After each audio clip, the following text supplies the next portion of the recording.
जय संविधान जय भारत. मी संजय कांबळे, बहुजन प्रवाह चॅनल संपादक सर्वांचे स्वागत करतो. पुणे दिनांक 2/8/2026 दौंड भीमनगर प्रबोधनकार शंकरराव सोनवणे समाज मंदिरामध्ये भारतीय बौद्ध महासभेच्या वतीने बुद्ध रूप मूर्तीची प्रतिष्ठापना व वर्षवासाच्या कार्यक्रमाचे आयोजन भारतीय बौद्ध महासभा दौंड शहर अध्यक्ष श्रीकांत साळवे, संजय सोनवणे व कार्यकर्त्यांनी आयोजन केले होते. या प्रसंगी श्रीकांत शिंदे यांनी भगवान गौतम बुद्धाची मूर्ती दान दिली.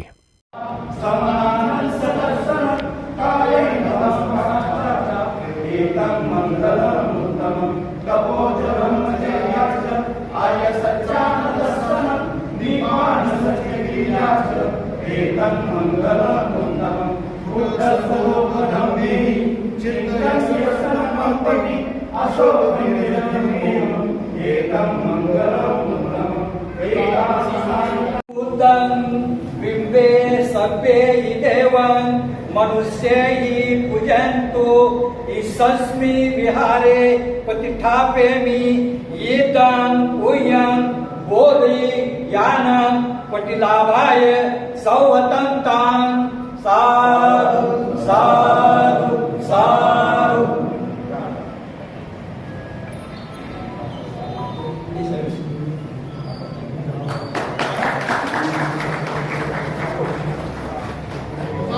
गौतम बुद्धांचा बोधी सर्व डॉक्टर बाबासाहेब आंबेडकरांचा सम्राट अशोकांचा अधिक असा आभार मानतो. या ठिकाणी दौंड नगरपालिकेच्या माजी नगराध्यक्ष व संविधानाच्या गाड्या अभ्यासक आदरणीय चालवती मॅडम यांना विनंती करतो की त्यांनी आपलं या ठिकाणी मनोगत व्यक्त करायचं.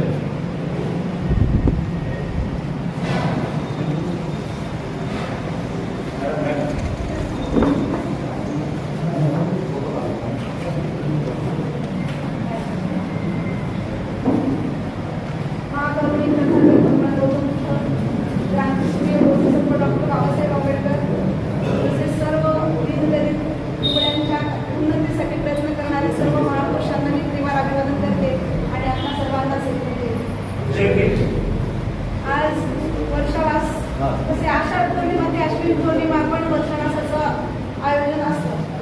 आज भीमनगर या भागामध्ये भारतीय बौद्ध महासभा डॉक्टर बाबासाहेब आंबेडकरांनी धम्म चळवळ जागृत करण्यासाठी भारतीय बौद्ध महास्थापन केली. त्या भारतीय बौद्ध महासभेमार्फत आज आपल्या कैलासवाडी कालकथित शंकरराव सोनवणे सभागृह याच्यामध्ये आपण आज वर्षवासाचं उद्घाटन करणार आहोत. सर्वांना मी आनंदाची बातमी सांगू इच्छिते की काल झालेल्या दौंड नगरपालिकेच्या सर्वसाधारण सभेमध्ये आपल्या हे सभागृह पुनर्बांधणीची आपण मान्यता घेतलेली आहे. हे सभागृह सध्या 1 हॉल आणि 4 रूम्स आहेत. परंतु भविष्यात ते 2-3 मजली आपण करण्याचा जवळजवळ 4 मजली करण्याचा आपण प्रस्ताव नगरपालिकेपुढे मांडलेला आहे. त्यासाठी भरघोस निधी आणून समाजासाठी जितकं जास्त समाधान होईल अशा सोयी-सुविधा आपण इथे उपलब्ध करून देण्याचा प्रयत्न करत आहोत. वर्षवासानिमित्त बोलायचं झालं तर आषाढ पौर्णिमा ते अश्विन पौर्णिमा हा 4 महिन्यांचा कालावधी आपण बौद्ध धर्मामध्ये पाळला जातो. भगवान बुद्धांच्या काळामध्ये अतिशय जास्त प्रमाणात पावसाचं प्रमाण होतं. खूप जास्त पाऊस पडायचा. वर्षभर सर्व भिक्षू जे असायचे की मंदिरी चारिका करत धर्मप्रचार करत असे. पण ज्यावेळेस पावसाळा सुरू होत असेल त्यावेळेस त्यांना विहाराच्या बाहेर जाऊन फिरणं फार कठीण जात असेल. आपल्या जनतेपर्यंत पोहोचणं त्यांना शक्य नसायचं. पण म्हणून भगवान गौतम बुद्धांनी त्यांना सूचना केल्या की तुम्ही विहारात राहा, विहारात जाऊन धम्माचा अभ्यास करा, तिथे लोकांना एकत्रित करा आणि त्यांना प्रचार करण्याचं काम करा, जेणेकरून कोणत्याही भंतेजींना जीवित हानीचा त्रास होऊ नये किंवा त्यांच्या हातून कोणी किडे वगैरे त्यांच्या पायात आले, त्यांच्याकडून हिंसा कोणत्या प्रकारे होऊ नये यासाठी वर्षावासाचं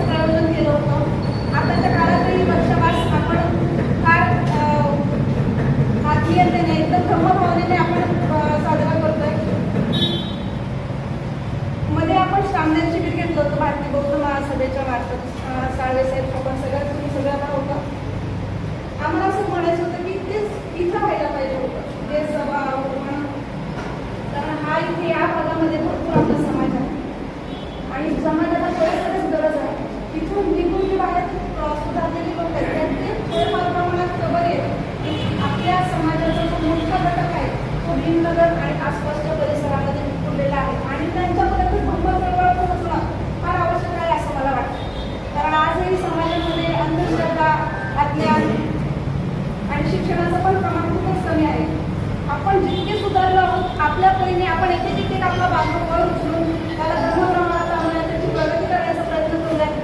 आज जरी इथे संख्या बऱ्या प्रमाणात असली तर पुढच्या वेळेस जास्तीत जास्त संख्या येईल. आपण एक बांधव वाढूया या उद्देशाने आपण संकल्प करूया आणि आज ह्या वेळेसचा वर्षवास खूप यशस्वीरित्या पूर्ण करूयात अशी मी आपल्या सर्वांना शुभेच्छा देते. धन्यवाद. सर्व पुण्यवान मंडळी या ठिकाणी उपस्थित आहात.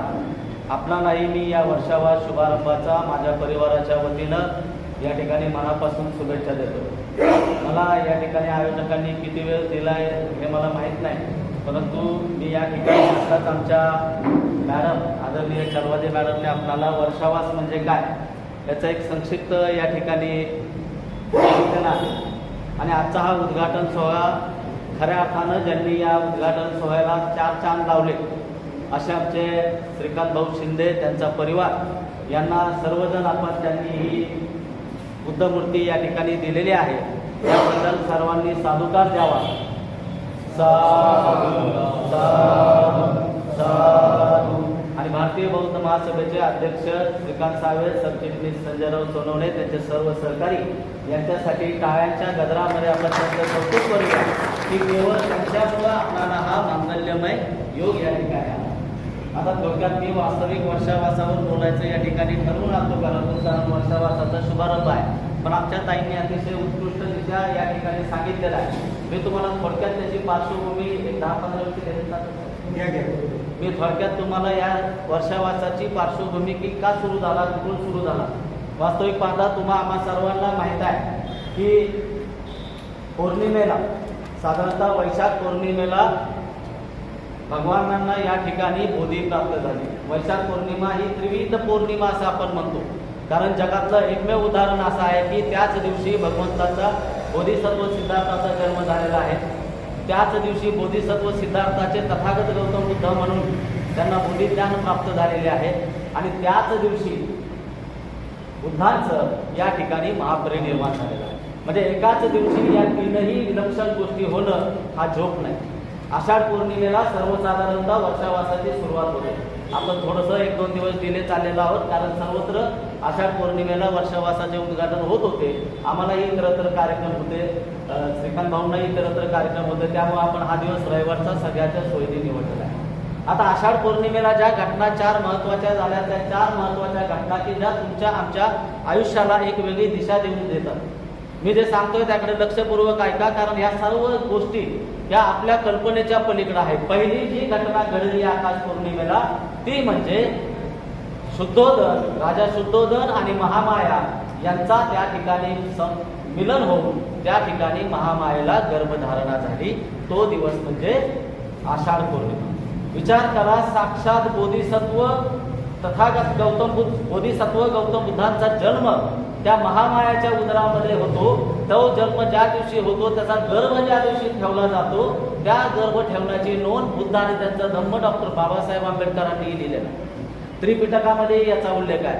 आजपर्यंतच्या मेडिकलच्या हिस्ट्रीमध्ये बाळ कधी जन्माला येईल, किती वाजता जन्माला येईल याची मेडिकल हिस्ट्री दिली जाते, पण त्या बाळाचा गर्भ कुठल्या दिवशी राहिला हे आज तागायत शोधलं जात नाही किंवा शोधताही येत नाही.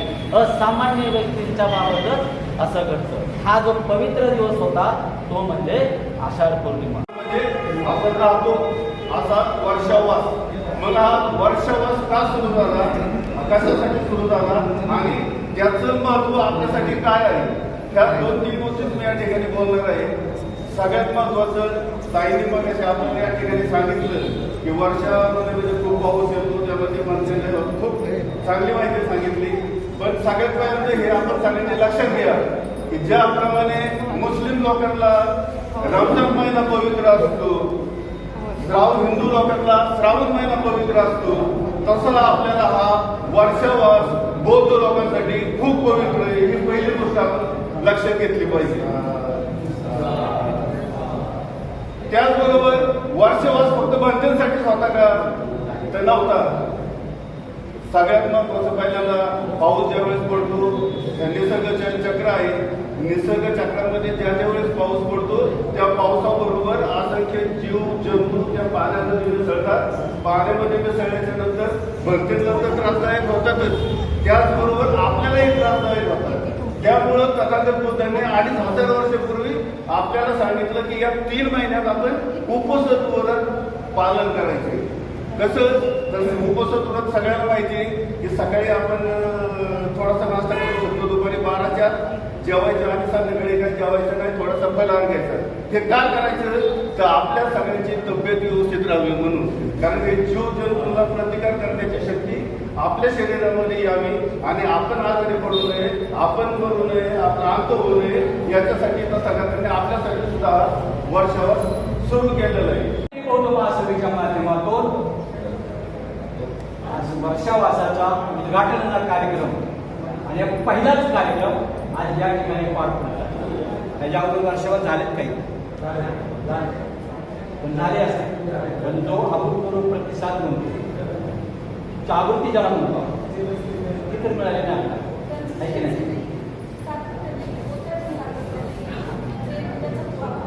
आणि सातत्य का नाही, ही असणारी माणसं असतात त्याशी बदलत बदलत जातात. काही माणसं फार अतिउत्साही असतात आणि अतिउत्साहाच्या भरामध्ये कार्यक्रम घेतात आणि काही माणसं झाला आता कार्यक्रम समोर आपलं का पुन्हा काय त्याच्या पाठीमागे लागत नाहीत आणि नंतर काय पुढे कार्यक्रम होतो.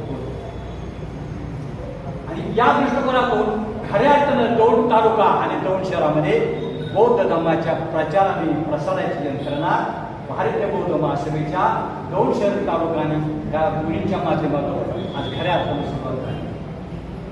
या 3 महिन्याच्या कालावधीमध्ये 32 प्रवचनं भारतीय बौद्ध महासभेचे जिल्हा अध्यक्ष आणि जिल्ह्याच्या वतीने आणि महाराष्ट्राच्या वतीने किती 32 प्रवचनं आपल्याला दिलेली आहेत. आणि 32 प्रवचनाचे विषय हे 32 विषय आहेत. आणि खरोखर हे जे विषय तुम्ही ऐकले ना तर पुन्हा आजचा जरी विषय तुम्ही ऐकला, पुन्हा जरी विषय तुम्ही ऐकला तर तुम्ही दुसऱ्याला सांगाल अरे वा काय छान विषय, अजून 4 माणसं वाढतात. पहा आमची पुरुष मंडळी घरातून निघते, ती काय म्हणते की मला आता घरात जायचंय, तेव्हा उद्घाटनाचा कार्यक्रम आहे तेव्हा मी जाऊन येतो. मला एक विनंती करायची, आपण भाषणाला जात नाही, आपण भाषणाला जात नाही, आपण कुठल्या तरी अशा कार्यक्रमाला जात नाही, आपण करमणुकीच्या कार्यक्रमाला जात नाही, तर आपण भारतीय बौद्ध महासभेच्या या कार्यक्रमाला भगवान बुद्धांचे विचार आणि डॉक्टर बाबासाहेब आंबेडकरांच्यावर विचार ऐकण्यासाठी या ठिकाणी येत असतो. तेव्हा पुरुष मंडळीला एक विनंती आहे माझी की ज्या वेळेस तुम्ही घरातून निघता प्रवचन ऐकण्यासाठी तेव्हा माया माणसाला चला आपणही ते प्रवचन इकडे बघा. हां इकडे बघा, कॅमेरा इकडे बघा.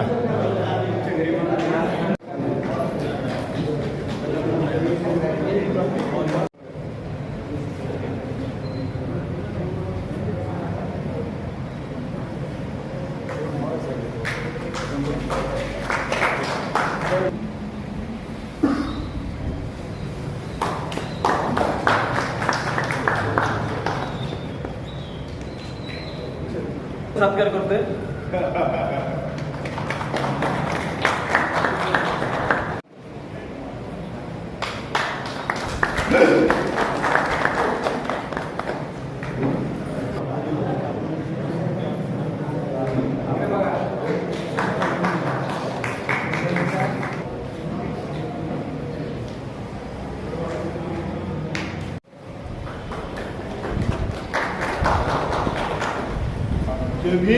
सत्कार या ठिकाणी देत आहेत ते श्रामणीर झालेले आहेत.